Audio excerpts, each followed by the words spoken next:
আমরা হালকা নাস্তা কইরা আবার যাত্রা শুরু করলাম যে আমাদের মূল গন্তব্যস্থল যেটা ওকাটিয়া টি গার্ডেন দেখার জন্য, যেটা হচ্ছে দার্জিলিংয়ের একটা অর্গানিক বিখ্যাত টি গার্ডেন।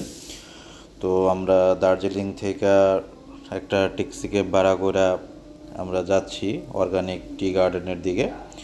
তো এটা দার্জিলিংয়ের মিরিক অঞ্চলে পড়ছে আর কি। মিরিকের এটাকে বলা হয় যে মিরিক সি ব্লক বলা হয় আর কি, ওই অঞ্চলে পড়ছে।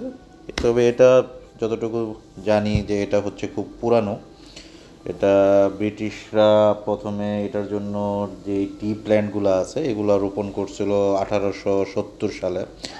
আর হচ্ছে 1888 সালে এটা টোটালি হচ্ছে একটা টি গার্ডেন হিসেবে যাত্রা শুরু করে আর কি।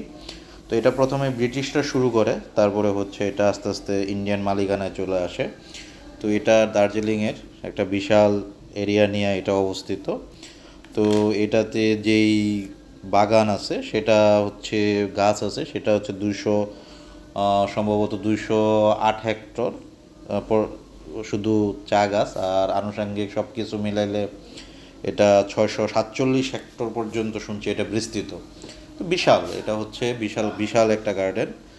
আর দার্জিলিং যেহেতু একটা পাহাড়, 6,000 ফিট, 6,000 ফিট থেকে শুরু এই গার্ডেনটা, এটা নিচের দিকে আসলে 4,200 পর্যন্ত এই গার্ডেনটা বিস্তৃত। তাহলে আমরা যে রাস্তা ধরে যাচ্ছি আপাতত, তো আমরা গার্ডেনের দিকে যাচ্ছি, তার মানে আমাদের গার্ডেন অলরেডি শুরু হয়ে গেছে। আমাদের পাশে অলরেডি গার্ডেন শুরু, 6,000 ফিট থেকে আমরা নিচে 4,000 ফিটে ওদের ওই অঞ্চলে আমরা দেখতে যাব আর কি। তো এখানে যাওয়ার রাস্তা খুবই সুন্দর, আশেপাশে ছোট ছোট, এটাকে গ্রাম বলা যায় না, মহল্লা বলা যায়। ছোট ছোট মহল্লা পড়ে যেগুলো দেখতে খুব সুন্দর, রাস্তার পাশে ফুল।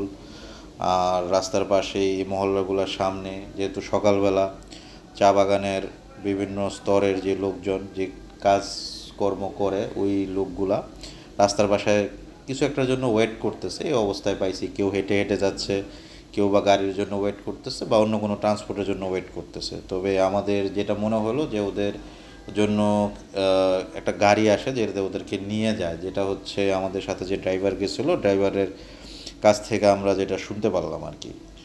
তো বাগানটা এমনিতেই এমনিতেই খুব সুন্দর। তো তবে বাগানটা এমনিতে খুব সুন্দর, সবুজ সতেজ, হয়তোবা দেখলেই গিয়ে দেখে বুঝতে পারবো। তো সময় আর বেশি লাগবে না, অল্প কিছুক্ষণের ভিতরে আমরা হয়তোবা দেখতে পারবো, মূল ইয়াতে ঢুকতে পারবো। তবে এখানে চায়ের অনেক ভ্যারাইটিস আছে, শুনছি যে এখানে ব্ল্যাক টি আছে, ওদের হোয়াইট টি আছে, গ্রিন টি আছে, আরও বিভিন্ন আইটেমের টি আছে, যেগুলো অনলাইনে সার্চ করলে ওদের ওদের নামে বিভিন্ন অনলাইনে চা বিক্রি হয়, বিভিন্ন গিফটের জন্য এই চা বিখ্যাত হয়। দেখতে খুবই সুন্দর, প্যাকেটগুলোও খুব আকর্ষণীয়ভাবে ওরা করছে, যেগুলো আসলে দেখলে কাউকে গিফট করলে যারা চা প্রেমিক যারা আছে তারা খুব খুশি হওয়ার কথা। তো আমরা আসলে এত কিছু তো আর জানি না, বিস্তারিত জানি না, টুকিটাকি যা জানলাম তাই আপনাদের সাথে শেয়ার করলাম। হয়তো বা আরও জানবো, গেলে জানতে পারবো। আমাদের সাথে তো ওই দেখানোর কোনো গাইড নেই, যদি গাইড থাকতো তাহলে হয়তো বা আরও বিস্তারিত আপনাদেরকে জেনে বলা যেত। আমরা যতটুকু জানতে পারছি এটা হচ্ছে আমাদের সাথে ট্যাক্সি যে ড্রাইভার আছে ওই ড্রাইভারের কাছ থেকে জিজ্ঞাসা করে করে ড্রাইভার যতটুকু জানে ততটুকুই শেয়ার করছে। এবং ওইখানে টি গার্ডেনের যেই শপ ওনার আছে, তো ও এক শপ ওনারের সাথে আমাদের কথা হয়েছিল, ও আমাদের সাথে কিছু শেয়ার করছে আর কি। তো ওইখানে হিসাবে ওই কথা বলে ওদের ওইখানে যাওয়া। তো আমরা রাস্তা দিয়ে যাচ্ছি, সকালেই যাচ্ছি। তো আমাদের আসলে মানে যাওয়ার যে রাস্তা এটা দেখি আসলে মন ভরে গেছে, টি গার্ডেন আর কি দেখব।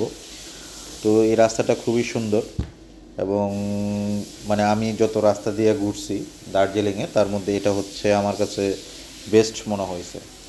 কারণ আমি হয়তো বা বেশি রাস্তা ঘুরতে পারি নাই, কারণ আমি ছিলামই মাত্র 2 দিন। 2 দিনে তো মোটামুটি যা ঘুরছি তার মধ্যে এটাই আমার কাছে রাস্তা ভালো লাগছে।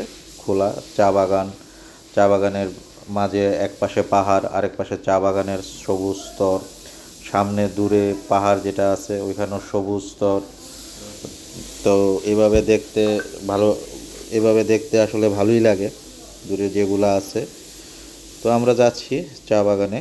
হয়তো বা অল্প কিছুক্ষণের মধ্যে পড়ে যাব, আর 10 মিনিটের মধ্যে আমরা চা বাগানে পৌঁছাবো। তো চা বাগানের যে পরিবেশ সেটা আমরা আগে থেকেই উপভোগ করতেছি, চা বাগানে আসলে হয়তো আরও ভালো করে বুঝতে পারবো। তো সামনের আমরা গাড়ির সামনে থেকে ভিডিও করা, তো তো গ্লাসটা হচ্ছে আমাদের একটু গুলাল, কারণ হচ্ছে আমরা একবার মেঘের ভিতরে পড়ে গেছিলাম এই রোডেই, রৌদ্র রৌদ্র আর মেঘের খেলা চলে, যার কারণে একটু গুলাল হয়ে গেছে, তাই ভিডিওটা একটু অস্পষ্ট আসছে। তো এটার জন্য আসলে দুঃখিত। এটা আসলে আমার কিছু করার নেই, কিছুক্ষণ পরে পরে এটা গুলাল হয়ে যায়, কারণ এখানে আবহাওয়াটাই এরকম। চেষ্টা করছি আপনাদেরকে ক্লিয়ার ভিউ দেওয়ার জন্য। তো ভালো থাকেন, পরবর্তী ভিডিও দেখার জন্য আপনাকে আমন্ত্রণ রইল। Good bye, have a nice day.